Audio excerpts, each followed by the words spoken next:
ఒక 5 లక్షల రూపాయలతో 6 లక్షల రూపాయలు ఒక సింగిల్ బెడ్రూమ్తో ఇల్లు కట్టుకోవాలి, ఒక రేక్ షెడ్ వేసుకోవాలంటే ఇక్కడ కేక్ ట్యాక్స్ అమలు చేయబడింది. నేను అప్పుడే చెప్పా, ఈ చిల్లర కొట్టు దుకాణం మనకొద్దు, కష్టపడి పనిచేసేటువంటి నాయకుల్ని ఎన్నుకోవాలి.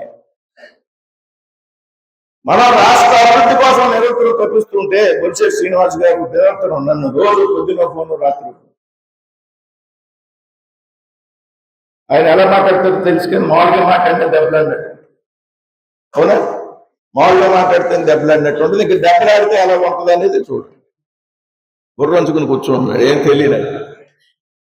రోజు 2 ఢిల్లీలో ఉన్నా, ఎక్కడున్నా ఈ విధంగా పెద్ద ఎత్తున మనం తాపత్రయపడుతుంటే, కష్టపడి పనిచేస్తుంటే, ఈ మధ్యకాలంలో కొంతమంది మాట్లాడు ఒక గురుతరమైనటువంటి బాధ్యత ఈవేళ ఉన్నది అనేటువంటి విషయం గ్రహించాలి. ఈ సహకార సంఘంలో ఉన్నటువంటి రైతులకు వచ్చేటువంటి అన్ని ఇబ్బందుల్లోనూ కూడా మనం భాగస్వామ్యం ఉండాలి, మనం తీర్చేటువంటి ప్రయత్నం చేయాలి. ఈ చేసేటువంటి మీ ప్రయత్నానికి శాసనసభ్యులుగా ఉన్నటువంటి బొలిశెట్టి శ్రీనివాస్ గారి సహకారం కానీ, పార్లమెంట్ సభ్యులుగా ఉన్నటువంటి నా సహకారం కానీ మీకు ఎల్లప్పుడూ ఉంటుంది అనేటువంటి విషయాన్ని వేళ సభాపతి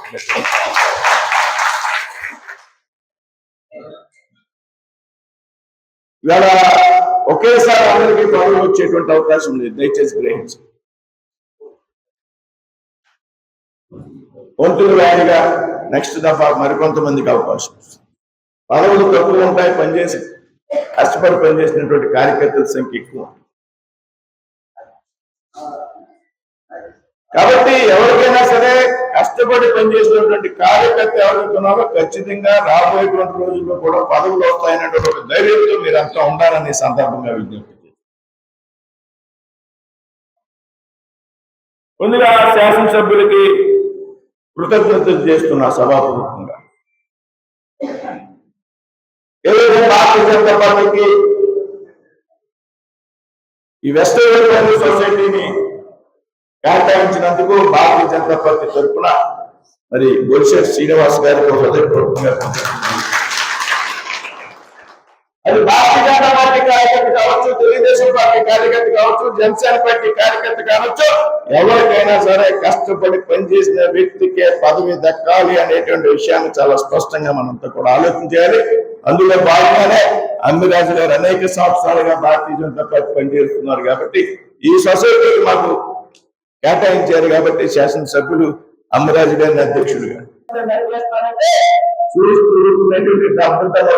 కార్యకర్తలు కావాలనే విషయాన్ని నీకు వేసేదానికి తీసేదానికి ఖర్చులు కట్టాలు కావాలి,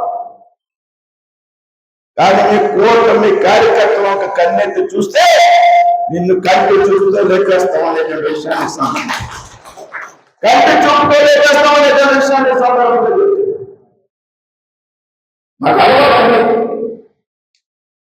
అంటే మంచితనాన్ని చేతకాంతంగా తీసుకుంటే అది నీ అవివేకం, కానీ నువ్వు అనుకున్న విషయం సాధ్యం కాదనేటువంటి విషయాన్ని సభ చెబుతుంది. ఇకపోతే అభివృద్ధి విషయం, నా ప్రజాప్రేమ నా పార్లమెంట్ లో మొట్టమొదటిగా తాడేపల్లిగూడెం. ఎందుకంటే ఒక వాణిజ్యపరమైనటువంటి పట్టణం, ఒక ప్రధానమైనటువంటి రహదారులు ఉంది. తాడేపల్లి కూడా అసెంబ్లీ డెవలప్ చేయాలనేటువంటి ఆలోచన. నేను పార్లమెంట్ సభ్యుడయ్యాక దాదాపు 250 కోట్లతో 4 ఫ్లైఓవర్లను నిర్మించడానికి అనుమతులు తెచ్చాం.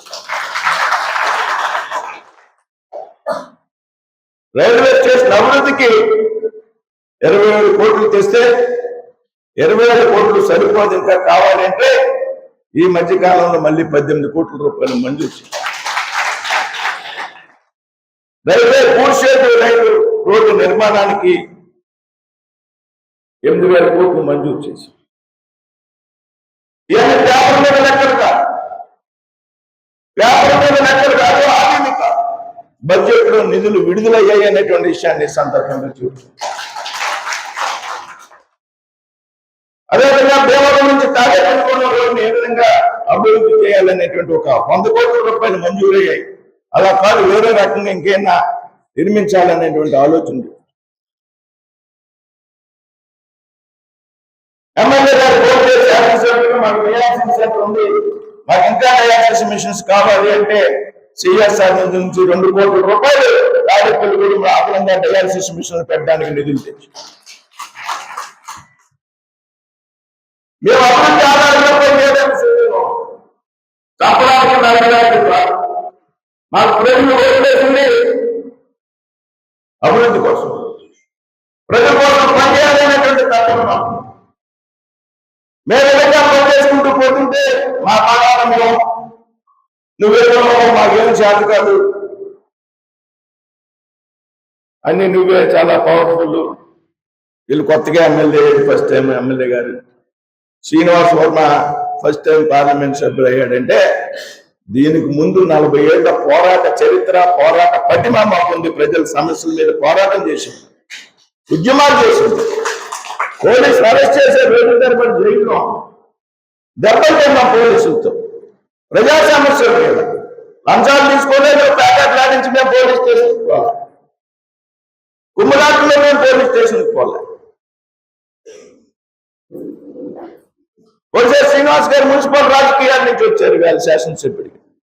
నేను మున్సిపల్ రాజకీయాలు కౌన్సిలర్గా పనిచేసిన పార్లమెంట్ సభ్యుడయ్యా, పార్లమెంట్ సభ్యుడే కాదు కేంద్ర మంత్రిని అయ్యా మోడీ గారి యొక్క సహకారంతో.